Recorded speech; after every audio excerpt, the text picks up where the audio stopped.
أنسي ናይ ፍቅሪ ጥያቄ ብሓደ ግዜ ተቐበልኒ ወልኺ እሺ በልኒ ወኺ ግንሲ ብሓደ ንፅናሕ እየ ኢለ እንታይ ዓይነት ጥያቄ ክርዳእኒ ይኽእል ቤተሰብ ችኩል ኣይጠቅም ይባሃል። ሰላም ሰላም ሰላም ናይ ቻናሌ ተኸታተልቲ ከመይ ኢኹም? ደሕና ዲኹም? ኣነ ሰላም ኣምላኽ ይመስገን በብናኹም ሰላምኩም ብዝሕ ትርፊ ይበለለይ እምበኣር ከስ ንቻናሌ ሓደስቲ ትኾንኩም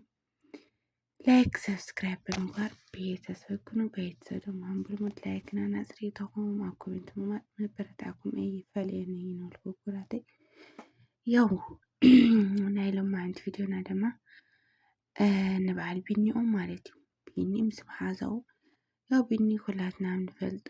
ናይ ቤቲ ፍቅረኛ ማለት ፍቅረኛ ደይ ክባሃል ናይ ፍቅሪ ጥያቄ ለቕረበላ ሓውናይ ማለት እዩ ቤተሰብ ያው ብማዕዚ ቤቲ ኩላትና ንፈልጦ ግዜ ሃኒ ብሓደ ግዜ ልኾን ነገር የለን እና ግዜ ክበኒ ግዴታ እዩ ብላ ተናግራ ነብራ ብቻ ቤተሰብ እንታይ ክብለኩም ደልየ ይመስለኩም ኩራተይ ሎማዓንቲ ድማ ኣነሲ በቃ ኣይከኣልኩኝ ኣነ ግዴታ ክረኽባ ኣለኒ ግዴታ ድማ ክትናገርን ኣለዎ ኣነ ሓደ ግዜ ፍቅሪ ይትቀበልኒ ከይኾነስ ሓብርና ንኩን ኢሉ ኣለኹ ዋ ፍቅሪ ከይተቀበለቶስ ብሓቂ ፍቅርካ ከይተቀበለትካ ሳመይ ገብራ ሓብራ ትኾን ብሳኻ ባይዘወይ ሃምሓዊ ሓብቲ ንኹን ትብለተላ እውን እዚ ብሓፈሻ ሕና ደቂ ኣንስትዮ ብሓደ ግዜ እሺ ማለት ብጣዕሚ እንዲሉ ይዕቅበና ቤተሰብ እና ሓዊ ሓፍቲ ኮይና ችግር የብሉ ትብለተላ እውን ያው ብሓዊ ሓፍቲ ኣይከኣለሉ ችኩል ስለዝኾነ ዳሚ ችኩል ስለዝኾነ ከንበይ ማለት እዩ ቢንየ ንሓዊ ሓፍቲ ኮይንካሲ በቃ ለዓለለካ ራእያ ለዓለለካ እንክብካቤ ለዓለለካ ገፅ ኩሉ ነገሩ ናርአት ቀስ ብቀስ ትፈትወካ ነብራ ናብ ፍቅሪ ተእትያ ትጎታ ነብርካ ማለት እዩ ቢንየ ሓውና ግን ብሓደ ግዜ ሽበልኒ ብሓደ ግዜስ በቃ ሓብር ክንኹን ማለት ብጣዕሚ ይከቢድ ብሓቂ ማለት እዩ ችኩል ድማ ትኾን የብልካ ችኩል ብእውነት ችኩል ኣይጠቅም ችኩል ሰብ በፍጹም ኢለ ይጠቅምና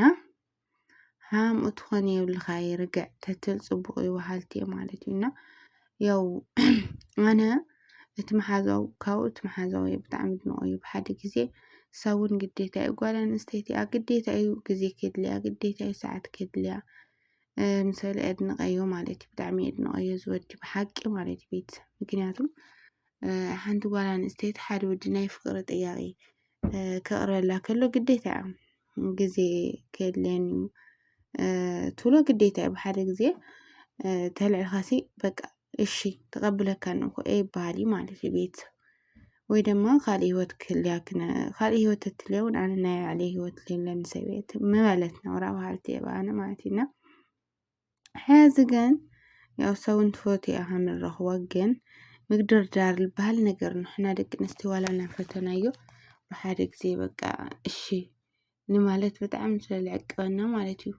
ምግድርዳር ኣመልና እዩ ክብለኩም ይፈትዩ ማለት እዩ ቤተሰብና ቢንየ እውን ዓቕሊ ንኩሉ ዓቕሊ ገበራ ብጣዕሚ መጨረሻ ተዓዋቲና ዓቕሊ ክትገብር ኣለካ ማለት እዩ ዓቕሊ ሓቂ ዓቕሊ ፅቡቅ ዋጋ ዓቕሊ እንታይ ዓቕሊ ዋጋ በቕሊ ይልባል እና ዓቕላዮ ዋጋ በቕሊ ዓቕሊ በለ መጨረሻው ፅቡቅ እሞ ዓቕሊ ግበር እናሳ እውን ያው መሓዛ ከነክዶ ፍቅረኛ ከነክዶ ከመይ ይብል ክጥይቃ ተሎ መሓዛው እዚ ኣነ ከዚ ነዚ መልሲ የብለይ ኢላቶ ማለት እዩ ሃም ሰለቱ ድማ ሃምዚ ኣላት ምትል በቃ ፍቅረኛ ኣለዋ ይብሉ ቀውሱ ማለት እዩ ቤተሰብና ያው ሓደ ነገር ዝኾነ ነገር ተኣትዮ ተለካ ቤተሰብ ንኩልና እውን ትምህርቲ ክኾነና ኣብ ሂወት ማለት እዩ ብስራሕ ድዩ በቃ ዝኾነ ንግዲ ድዩ ገለ ተኣትዮ ተለካሲ ኪሳራ እውን ሃምልንሆ ረኽብካ እውን ከም ትስእን እውን ኣምንካ ተኣትየሉ ንህካ ማለት እዩ እንታይ ክብል ደልየሲ ብመጀመርያ እውን ንኩሉ ዝግጁ ምዃን ፅቡቅ ቢንየ ማለት እዩ ከመይ ይመስለካ ኣጋጣሚ ኮይኑ ናባዕላይ ሂወት ንህንተ ትብልካ እንታይ ኢኻ ትኾን እንታይ ክኾን ማለት እንታይ ክኾን ቤተሰብ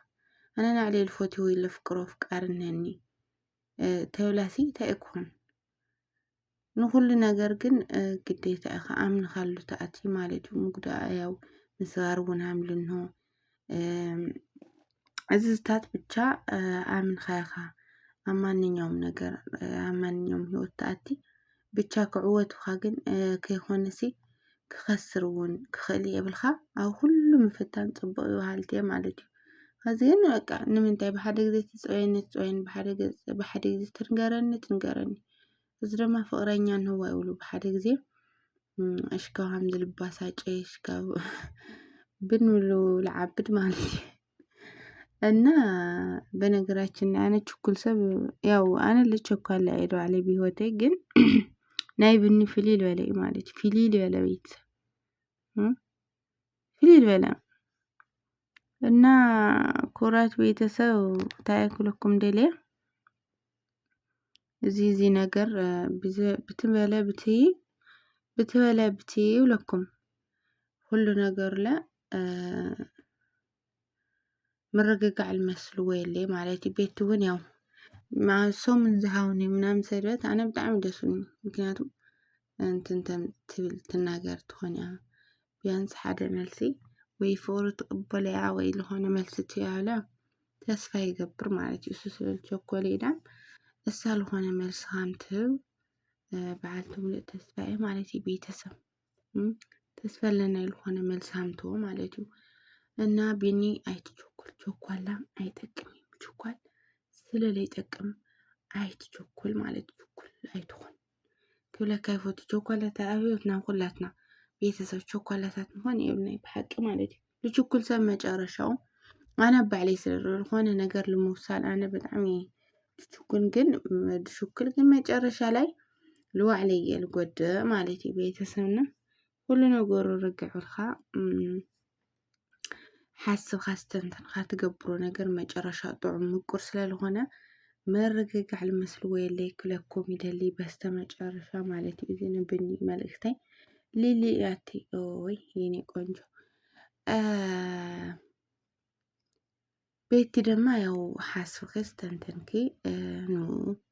ባስቸኳይ መልስ ትውዩ ባስቸኳይ እኳ ይብሊ ምክንያቱም እዚ ናይ ህይወት ጉዳይ ስላልኾነ ብደንብ ትሓስበሉ ኣነ ይድግፋየ ማለት እዩ ብእውነት ሃም ሓንቲ ጓል ኣንስተይቲ ሓስባ ስተንትና ኩሉ ነገሩ ኣመዛዝና ክትኣትዮም ክነምቱ ፍቅሪኡ ካብ ድማ ሓዳሪኡ ማለት እዩ ናይ ዘላለም ህይወታ ስለልኾነ ግዴታ ሓስባ ስተንትና ብደንብ ግዜ ወስዳ ክትውስን ትኽእል ማለት እዩ ኣነ ምሳይ በሐቂ ማለት እዩ ቤተሰብ በጣም ልድግፋትና ተሓሳብ በጣም ልድግፎ ማለት እዩ ኩራቴ ኩላትና እውን ያው ኣምዚ ዓይነት ህይወት ቅድሚታይና ግዴታ ምሕሳብ ላይ ያው ሕና አብዛኛው እንድሕፎትናሲ ብዙሕ ምስተንታን ምናምን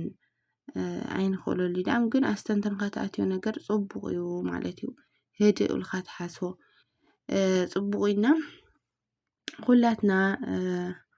ትዕግስቲ ሃልየና ለኩሉ ትዕግስቲ ሃልየና በቃ ከበድ ሰባት ንኹን ዋልቲ እና ኩራተይ ናይ ሎማዓንቲ ቪድዮ ዝመስል ነውሩ ብቀጻሊ ቪድዮ እስካብ ንራኸብ ሰሰናይ ነልኩ ብዘይ ክሳናወተኩም ብድጋሚ ቻናል ሓደስቲ ትኾንኩም ሰብስክራይብ ምግባር ቤተሰብ ኩኑ ቤተሰብ ኢልኩም ብሉ ሙድ ቤዛኹም ላይክ ናገርኩም ኣና ጽሪቶኹም ኮሜንት ላቕመጥኹም ብረታኹም ይፈለኒ ማለት እዩ ብድጋሚ ሰሰናዩ ጸጽቡ ጠጥዑ መመቻው ለበለናኹም ናልኩ ብዝክሳናወተኩም ኩራተይ ባይ ባይ